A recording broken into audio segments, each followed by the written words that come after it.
할렐루야. 오늘 말씀의 제목은 생수의 강에 대한 초청과 약속입니다. 오늘 본문에서 예수님이 생수의 강에 대해서 말씀하시는데 여기서 생수란 성령을 의미합니다. 다시 말해서 생수의 강이란 성령의 강, 즉 성령 충만을 상징하는 것입니다.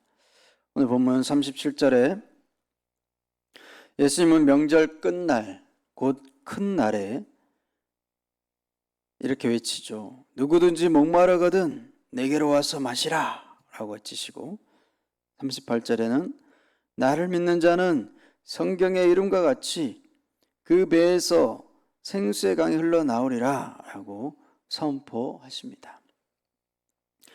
또 그 다음 39절에는 예수님에게로 나오면, 예수님을 믿으면 성령으로 충만하게 될 것을 약속하고 계십니다. 오늘날에도 이렇게 축제, 이렇게 어떤 축제 행사를 하는 데를 보면 마지막 날 이게 피날레를 화려하고 이렇게 막 폭죽도 막 터뜨리고 화려하게 이렇게 마지막 날을 장식하잖아요. 마지막 날이 이제 중요하다라는 거죠. 예수님 당시 명절에 그 끝날에도 그런 큰 행사들을 했습니다. 어떤 의식을 했냐면, 어떤 큰 행사를 했냐면, 제사장이 실로암 물가에서 물을 길어서 제단에 물을 붓는 의식을 행해서 광야에서 이스라엘 백성들이, 목마른 이스라엘 백성들에게 하나님께서 생수를 예비하셨던 그 하나님의 능력을 기념하는 그런 의식이었습니다.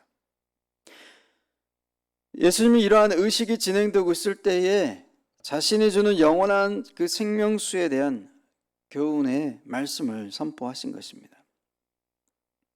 39절에 보면 예수께서 아직 영광을 받지 않으셨으므로 성령이 아직 그들에게 계시지 아니하시더라 라는 구절에서, 여기서 영광을 받는 때는 십자가의 부활과 승천을 의미합니다.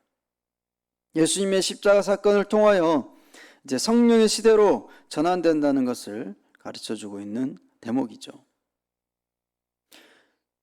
40절부터는 생수의 강에 대한 말씀을 하신 예수님에 대한 무리들 중에서 논쟁이 벌어지고 있는 장면이 나옵니다. 어떤 사람들은 예수님을 선지자라고도 하고, 어떤 무리들은 그리스도라고 하고, 또 어떤 사람들은 그리스도가 아니다 라고 반박합니다. 41절 후반절에 보니까 이렇게 나오죠. 그리스도가 어찌 갈릴리에서 나오겠느냐? 성경에는 그리스도가 다윗의 씨로 다윗이 살던 마을 베들레헴에서 나오리라 하지 아니하였는가? 라고 반문합니다. 그도 그럴 것이, 당시에는 오늘날처럼 이렇게 이사를 많이 다닌 것도 아니고, 태어난 곳이 거의 거기서 생을 마감하는, 특별한 또 이동 수단도 없었고, 이사 갈 일도 없었고, 태어난 곳에서 생을 마감한 것이 당연했기 때문에 예수님이 어린 시절부터 쭉 갈릴리 나사렛에서 자라고 성장했기 때문에 당시 사람들은 예수님이 갈릴리 나사렛 예수로 그렇게 알고 있었던 것이죠. 그렇기 때문에 예수님의 출생 지역을 베들레헴이 아닌 갈릴리를 의식하고 있던 무리들은 그래서 예수님은 그리스도가 아니다 라고 주장하는 것이죠. 이렇게 베들레헴에서 또 그 중에는 베들레헴에서 출생했다고 알고 있던 무리들도 있었고, 갈릴리 나사렛에서 출생했다고 알고 있는 무리들도 있었고, 또 그런 것은 중요한 것이 아니고, 예수님이 베푸신 표적이 중요한 거야. 기적이 중요한 거야. 그래서 예수님의 기적을 보고 따라다니는 무리들, 그렇게 다양한 무리들이 있었기 때문에 끊임없이 예수님에 대한 정체성에 대해서 갑론을박이 계속해서 이어질 수밖에 없었던 거죠. 예수님은 베들레헴에서 탄생하셨습니다. 요셉과 마리아는 헤롯 왕의 암살 계획을 피하려고 애굽으로 갔다가 헤롯이 죽자 다시 이스라엘로 들어왔는데 헤롯의 아들 아켈라오가 또 무서워서 갈릴리 지방 나사렛으로 가서 거기서 그렇게 거주하게 된 것이죠. 갈릴리 지역을 좀 더 살펴보면 이 갈릴리는 이스라엘의 북쪽 지역에 위치한 한 지역으로서 사마리아, 이스라엘 북쪽에 또 중요한 도시 사마리아, 그 사마리아 도시에서도 북쪽의 전 지역을 일컫는 말로 이렇게 사용되기도 했습니다. 우리나라로 치면 경기 북부 지역이라고 생각하면 되겠죠. 한마디로 이스라엘의 최북단 지역이었던 것이죠. 갈릴리 지역이. 그리고 갈릴리 호수를 또 포함하고 있었기 때문에 수상교통이 발달했고 여러 문화들이 유입되어서 많은 문화적 유산을 남기기도 했습니다. 또 이 갈릴리 지역은 구약시대 이방 지역과 인접해서 많은 가나안 족속들이 거기 거주하고 있었고 그래서 이방인들의 침략도 잦았습니다. 이러한 것들로 인해서 신약시대에는 아예 갈릴리 지방을 이방의 갈릴리, 자기들의 유대인들이 생각할 때는 상종하기 싫은 이방인들이 사는 것, 이방인들이 사는 지역같이 이렇게 부르고 여기기도 했습니다. 그런 배경 때문에 갈릴리 지방은 이러한 배경 때문에 이방인들과의 그런 혼혈들도 많았고 그래서 갈릴리 지방 사람들은 유대인들로부터 정통 유대인들로부터 무시당하기 일쑤였다라는 거죠. 또한 수도 예루살렘에서 많이 떨어져 있는 산악지대라는 그런 지리적 지형적 특성 때문에 로마 시대 때는 혁명가나 반란가들이 이곳을 근거지로 활용했습니다. 산악지역이니까 은신처로도 좋고 또 자신들이 이렇게 숨어서 활동하기 좋은 지역이었다라는 거죠. 하지만 예수님께서는 이렇게 소외된 곳을 마다하지 않고 또 친히 찾아오셨습니다. 예수님이 또 성장하신 곳이기도 했기 때문에 그랬겠죠. 예수님의 공생의 기간 동안 이 갈릴리 지역은 복음 전도 사역의 주 무대가 되기도 했습니다. 갈릴리에서 제자들을 부르셨고요. 또 예수님이 첫 번째 표적을 갈릴리 가나 혼인잔치에서 물로 포도주를 만드시는 하는 이적을 베풀기도 하셨습니다. 또한 부활하신 후 이곳에서 이 갈릴리에서 고기 잡는 제자들을 또 찾아오셨고 이러한 또 많은 예수님의 생애와 밀접한 관련이 있는 지역이 바로 갈릴리라는 것이죠. 이러한 갈릴리에서 예수님의 역사는 이사야 9장 1절에 보니까 갈릴리를 영화롭게 하셨다. 이사야에서 벌써 이미 예수님께서 자라고 성장한 그 갈릴리를 영화롭게 하셨다라고 한 예언의 말씀을 이사야서의 예언의 말씀을 성취한 그런 내용들이기도 합니다. 오늘 본문 45절을 보면 아랫사람들이 대제사장과 바리새인들에게 오니 어찌하여 저를 잡아오지 아니하였느냐고 책망하니 아랫사람들의 답은 그 사람이 말하는 것처럼 말한 사람은 이때까지 없었습니다 라고 잡으려고 갔는데 오히려 예수님의 말씀에 잡혀버린 그런 아랫사람들의 말입니다.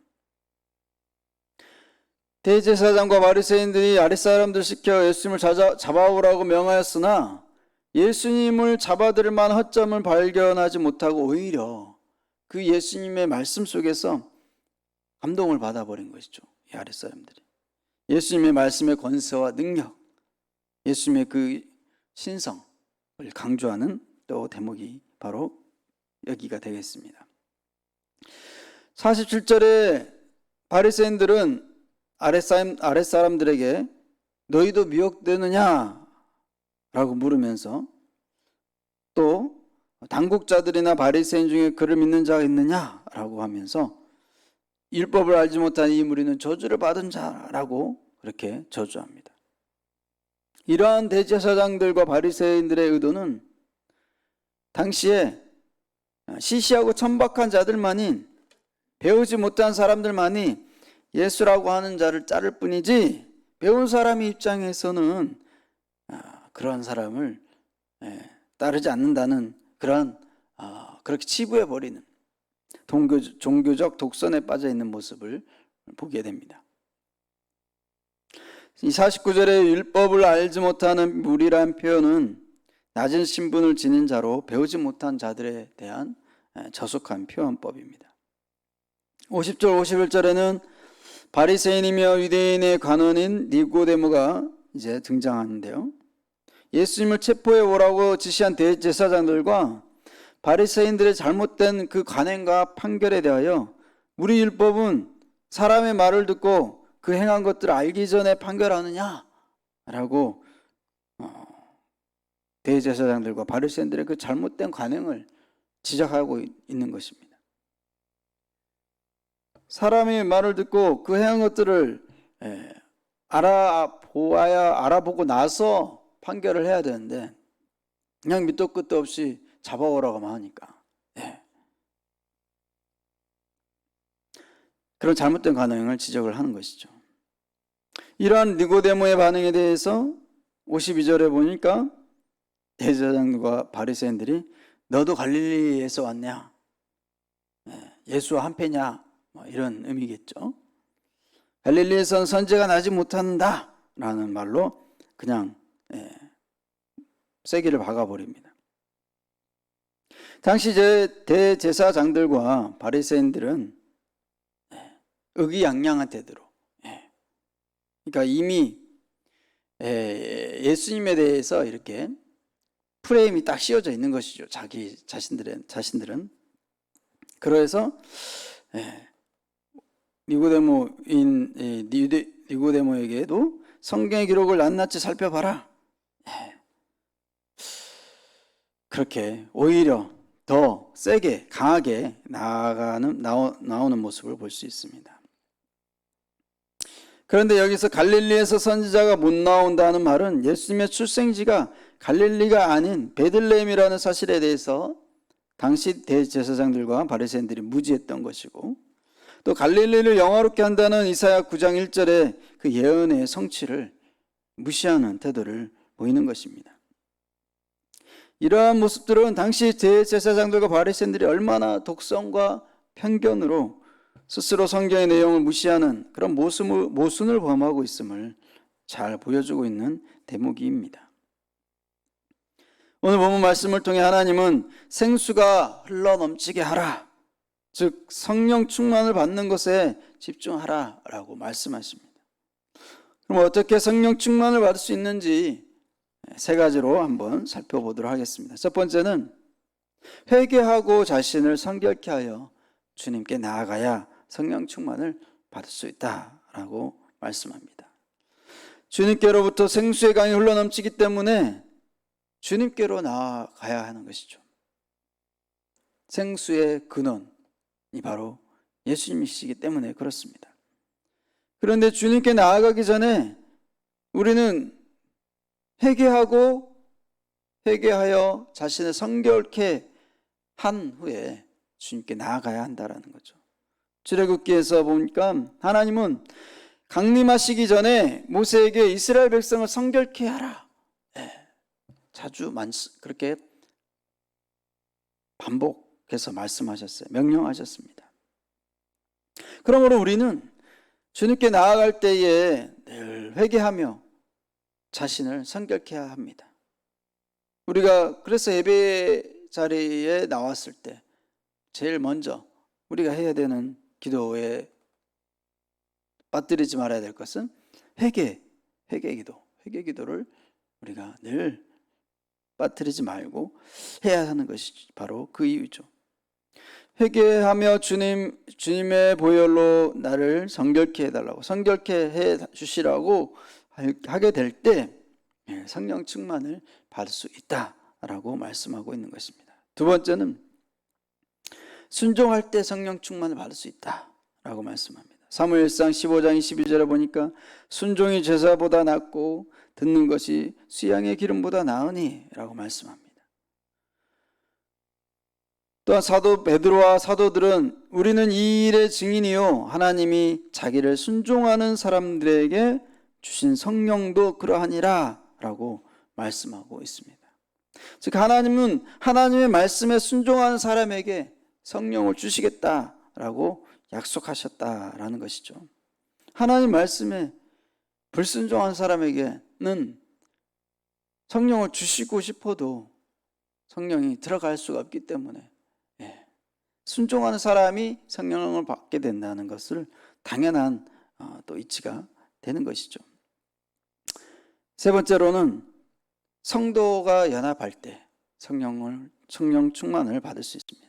마음을 같이하여 함께 기도하고 거룩함과 또 화평을 쫓아가며 서로 사랑할 때 하나님께서 성령 충만으로 축복하신다라는 것이죠.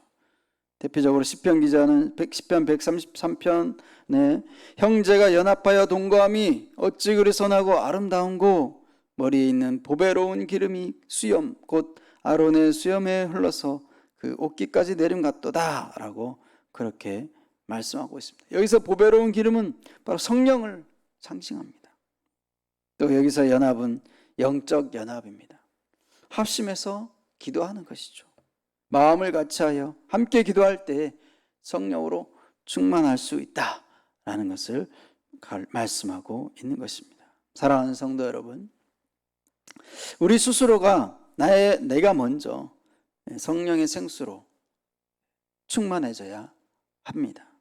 내가 먼저 성령으로 충만해져야만 나를 통하여 성령의 생수의 강이 나를 통해서 흘러넘쳐서 황무지 같은 영혼, 내 주변의 사람 그 영혼들에게 흘러가서 그 영혼들의 황무지 같은 그 영혼들에게서 꽃이 피고 열매를 맺어 그 황무지 같은 영혼의 땅이 옥토로 변하는 것, 이것을 바로 우리 주님이 원하신다라는 말씀이죠. 그래서 우리가 매일매일 회개하여 자신을 성결케 하고 또 말씀에 순종하는 믿음으로 합심하여 기도함으로 나아갈 때 우리는 성령으로 충만해질 줄로 믿습니다. 이 새벽에 또 현장으로 또 온라인으로 예배하는 우리 모두가 성령으로 충만하여 오늘도 영적 전쟁에서 승리할 수 있게 되기를 주님의 이름으로 간절히 축원합니다. 기도하겠습니다.